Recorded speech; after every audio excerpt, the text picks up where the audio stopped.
अस्सलामुअलैकुम नाजरीन जी, मैं हूं नाइला भट्टी और आप देख रहे हैं न्यू BBC न्यूज HD। आइए शामिल करते हैं आज की अहम खबर शामिल करते हैं जिला सांगड़ से हमारे न्यू BBC न्यूज़ के ब्यूरो चीफ ऑफ पाकिस्तान गुलाम कादर भैयू की रिपोर्ट के मुताबिक शुगर का इलाज मुमकिन है। डॉक्टर साहब ने राज की बात बता दी।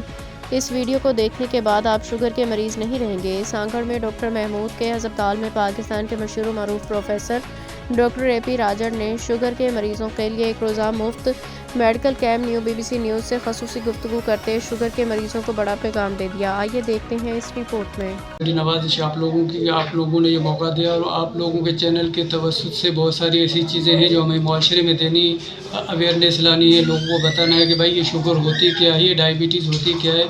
सिंपली आप इसका सादा सा मकसद है कि भाई शुगर का मकसद है मीठा। ये मीठा आया कहाँ से, किस वजूहत से, अगर आ तो गया कि जिस्म के अंदर ऐसा कैसी क्या वजूहत थी कि ये बढ़ गया और जिसकी वजह से हमें बीमारी डायबिटीज़ जो शुगर का बीमारी कहते हैं, वो मीठे पेशाब की बीमारी अमूमन कहते हैं, वो लाक हो गई है। इसकी बुनियादी जो वजूहत हैं उसमें से 3 हैं। मैं मोटी मैं सीधा बातें करते चलाऊँ तो सबसे पहली जो बात ये है कि जो हमारा जो डाइट है, हमारा जो खुराक है, हम जो खाना खाते हैं उनमें हमें पता नहीं चल रहा है कि हम खा क्या रहे हैं, हमें खाना कितना चाहिए और कौन सा खाना चाहिए, कौन सा नहीं खाना चाहिए।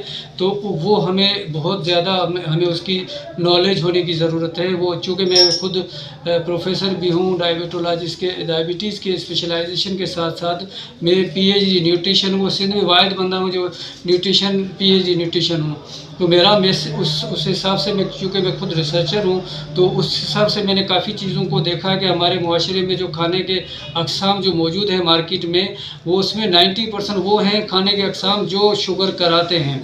अच्छा, दूसरी एक तो वजह हो गई भाई खाने की वजह से बीमारी होती है। दूसरी वजह जो है इसके बाद वो ये है कि भाई खाना तो हम चावल पहले भी खाते थे, रोटी भी खाते थे, बाकी खाने खाते थे, तो क्या वजह है कि शुगर हमें हो रही है। उसकी दूसरी वजह ये है कि पहले लोग काम काज करते थे, घूमते फिरते थे, अपना हर कोई काम करवाते। अपनी आवाम को इस चीज़ से निकालने के लिए अब क्या पैगाम देंगे कि लोगों को अपने टेस्ट करवाने चाहिए, ताकि ये ज़रूरी नहीं कि जो मौत कब्र में आए तो लंगड़ा होकर जाए, टांग कटवा कर जाए, बाजू कटवा कर क्यों जाए, सही सलामत जाए कब्र के अंदर। क्या कहेंगे? जी बिल्कुल, बहुत तो फर्क है, बिल्कुल आप सही फरमा रहे हैं। लेकिन क्योंकि अगर आपने उमूमन देखा होगा कि भाई फ़लाँ की डेथ हो गई, उम्र तो बेचारे की नहीं थी, 35 साल थी, लेकिन कभी उसका लिपिड प्रोफाइल कराया, कभी उसकी बॉडी को देखा, कभी उसकी टेस्टिंग कराई कि भाई उसकी रगों के अंदर कितनी ब्लॉकेज है, क्या किन किन खानों की वजह से। कभी आपने उमूमन देखा होगा जो बहुत ज़्यादा कम खाते हैं, पतले लोग हैं, वो 80, 90, 100 साल की उम्र वो जीते हैं। जो ज़्यादा मोटे हैं उनके गुर्दे भी ख़राब है, नज़र भी ख़राब है, दिल के जो आर्जा भी होता है, ब्लड प्रेशर भी होता है, शुगर भी होता है। ये सारी चीज़ें हम, चूँकि अल्लाह मियाँ ने तो हमें वो अशरफुल मखलूक़ात बनाया। अल्लाह मियाँ कुरान शरीफ में 72 मरतबा तकफ़ुरुन का लफ्ज़ इस्तेमाल करते हैं। आप गौर क्यों नहीं करते? अगर खाने में इतना फ़ायदा होता है, आप सल्लल्लाहु अलैहि वसल्लम की ज़ात अक़दस पेट पे पत्थर नहीं उसको बांधना पड़ते।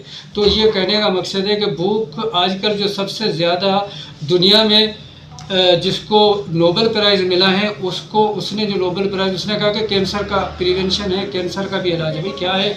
उसने कहा कि भूख, जितनी ऑटोफेगी जिसको कहते हैं, तो उसका ये है कि जितना आप कम खाओगे, अपने आप को भूखा रखोगे, आपको कोई बीमारी नहीं होगी। अच्छा, अपने पैगाम में ये भी बता दें, एक बहुत ज़्यादा मशहूर बात है, लोगों के अंदर बेचारे कम पढ़े लिखे लोग हैं, सादा लोग, हमको कहा जाता है। अब तक के लिए इतना ही। मज़ीद खबरों और अपडेट्स के लिए देखते रहें न्यू BBC न्यूज HD।